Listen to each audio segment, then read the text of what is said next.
нийслэл хот маань стандарттай боллоо. Аливаа хотын хөгжил нь эргээд оршин суугчдад чиглэж амьдралын таатай орчныг бүрдүүлсэн байх ёстой. Хүн төвтэй хотын хөгжлийн түлхүүр нь олон улсын жишгт нийцсэн хотын стандартын тогтолцоог бүрдүүлэх явдал юм а.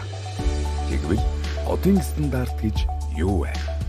Хотын стандарт нь хотын иргэдийн эрүүл аюулгүй орчин, ая тухтай амьдрах нөхцөлийг тодорхойлсон хэм хэмжээ юм.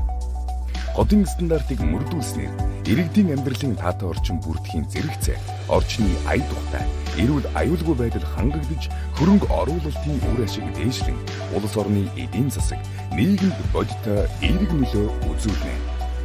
Та бидний өдөр тутмын амьдрал тааралдаг, хог хаягдал, явган зам, нийтийн тээвэр, хүүхдийн тоглоомын талбай, авто зогсоол гэх мэт 9 бүлгийн 38 стандартыг 2022 оны 1-р сарын 1-ний өдрөөс хуульчлан баталж 10-р сарын 1-ний өдрөөс нийтээр даган мөрдөхөр боллоо.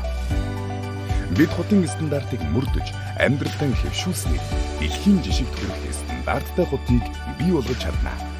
Хотын стандарт хүн бүрд нээлттэй.